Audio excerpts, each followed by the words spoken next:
Erros que a gente cometeu no início do nosso relacionamento. Que quase destruiu o nosso casamento. Parte. Eu trouxe a bebida alcoólica para minha vida, para dentro do meu casamento. E tudo começou em um copo de cerveja. Um dia ou outro, não tem nada a ver. E ninguém acha que vai dar em alguma coisa. Ninguém acha que vai viciar, ninguém acha que vai ter consequências, vai perder o controle. E aí, com o tempo, ele começou a aumentar a quantidade, aumentar a frequência, sair demais para beber. A gente começou a ter discussões por conta disso no nosso casamento. Aí, para ele continuar bebendo, ele começou a mentir. Ele começou a querer sempre estar com pessoas que apoiavam ele nisso, que estavam também afundados. Começou a ficar mais tempo fora de casa e isso foi uma coisa puxando a outra, até que chegou em consequências muito graves e, de fato, a gente quase perdeu o nosso casamento. E a porta de entrada foi a bebida. A brecha que ele abriu para iniciar tudo foi a bebida alcoólica. No nosso caso, nosso relacionamento só não foi destruído porque ela foi muito posicionada. Muitas vezes os dois entram nisso juntos, e aí depois, quando começa a sair do controle, a perder o controle, aí um quer parar, mas aí o outro já tá muito viciado, já é tarde demais. E as coisas só mudaram de fato na minha vida e no nosso casamento quando eu decidi tomar uma decisão radical e eliminar 100%. Porque por muitas vezes eu tentava negociar, eu tentava diminuir, falava, não, vou beber só, vou diminuir a bebida. Nunca dava certo. Nunca deu certo, nunca vai dar certo. Então, foi a melhor decisão que eu tomei, de ser 100% radical. Tantas famílias, tantos lares, casamentos, filhos, que são destruídos diariamente no mundo por conta de bebida alcoólica, pra gente continuar tratando a bebida alcoólica como se não é nada demais. E isso, inclusive, está sendo um problema muito grave, porque tem entrado dentro das igrejas. Isso é algo que realmente trouxe destruição no início e durante um tempo na nossa vida, e hoje a gente realmente quer lutar contra isso mesmo e alertar as pessoas para não abrir essa brecha dentro da vida de vocês. Porque a partir do momento que você decide, não, eu vou arriscar, você está colocando o seu bem mais precioso, que é a sua família, o seu casamento, os seus filhos, em risco. Então, o nosso conselho é: eliminem a bebida alcoólica do lar, da casa, da vida de vocês. 100%, sem negociação. Sejam ser assim, radicais. Essa é a melhor coisa. Não vai fazer falta, não agrega em nada, vai eliminar riscos e, de fato, assim, é uma das melhores coisas que vocês podem fazer na vida de vocês. Melhor decisão da vida. Melhor decisão. Quando a gente casou, a gente era muito novo e eu ainda estava na faculdade. Saía muito cedo de casa, voltava muito tarde da faculdade e muitas vezes à noite eu precisava chegar, precisava ficar estudando. E nessa mesma época eu comecei a fazer muitas viagens a trabalho e a gente começou a ficar bastante tempo longe um do outro. Na nossa cabeça, assim, por falta de entendimento, por falta de maturidade da época, da idade, a gente achava que estava tudo ok. Porque, assim, era uma fase da nossa vida e tudo certo. O problema não era a gente trabalhar, o problema não era a gente estudar, mas a gente acabou não priorizando o casamento. Aparentemente, nós não tínhamos problema. Então, assim, a gente não ficava discutindo.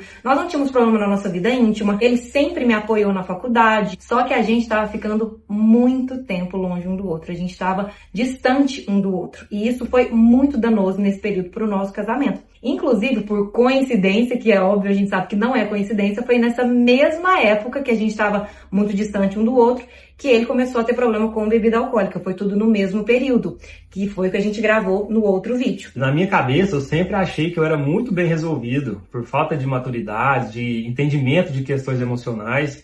Eu não entendia a questão da gente, essa proximidade nossa, né, a importância da gente estar conectado um com o outro. E pela falta de muitos entendimentos, eu acabei me perdendo nessa época. Quantos casais a gente percebe que cometem esse mesmo, várias etapas diferentes da vida, que acabam priorizando outras coisas, muitas vezes sem nem perceber. E isso é algo que todo casal precisa estar muito atento. Porque muitas vezes a gente prioriza o trabalho, prioriza estudo, prioriza igreja. Quantas pessoas cristãs falham nisso, de priorizar demais ministério, igreja, tá ali servindo o tempo inteiro e acabam deixando o casamento de lado, ou priorizam os filhos. E isso é muito danoso para qualquer relacionamento. E no nosso caso, foi muito bom a gente passar por isso muito cedo, vamos dizer assim, a gente arcar com as consequências, a gente ter o entendimento da importância disso, porque aí depois de um tempo, quando a gente teve os filhos, a gente já tinha isso tão forte na gente, a gente tinha esse entendimento, essa maturidade tão forte. A gente cuida dos filhos, a gente prioriza, a gente é muito responsável com os filhos, mas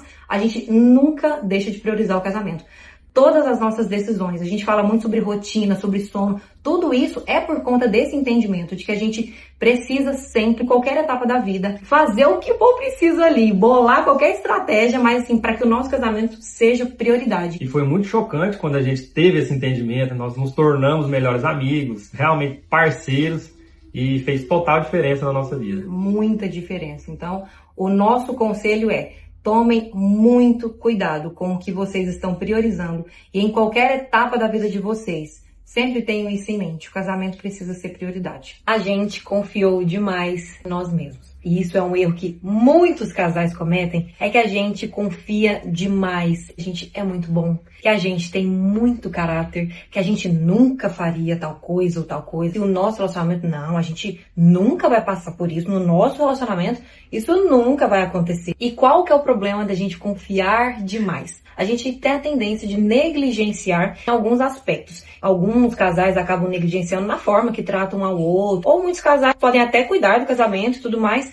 porém negligenciam nas brechas que eles abrem. Começam a abrir brechinha aqui, esse aqui não tem problema, em relação a amizades, em relação a atitudes, a hábitos, a ambientes que frequentam. E também a gente negligencia o nosso comportamento. Eu, por exemplo, já fiz coisas que eu jamais imaginaria que faria na minha vida. Por quê? Porque eu confiava demais em mim. E aí, por que começa? Não tem nada a ver, vai dar em nada, é chatice, bobeira. E é aí que a gente se perde. Mas o principal problema de quando a gente confia demais em nós mesmos é porque a gente começa a ter uma vida muito superficial com Deus. É aí que tudo bagunça mesmo. Quando um casal, ele entende de fato, assim, como nós temos tendências ruins, como nós precisamos da misericórdia, da graça de Deus, a gente passa realmente a buscar tanto Deus, a priorizar Deus. E a gente vê que isso, infelizmente, principalmente na nossa geração, é um problema muito sério. E todas as vezes que a gente fala sobre essa questão de posicionamento, sobre vigiar, as pessoas, ai, que bobeira, ai, que exagero, ai, não precisa disso tudo. É só questão de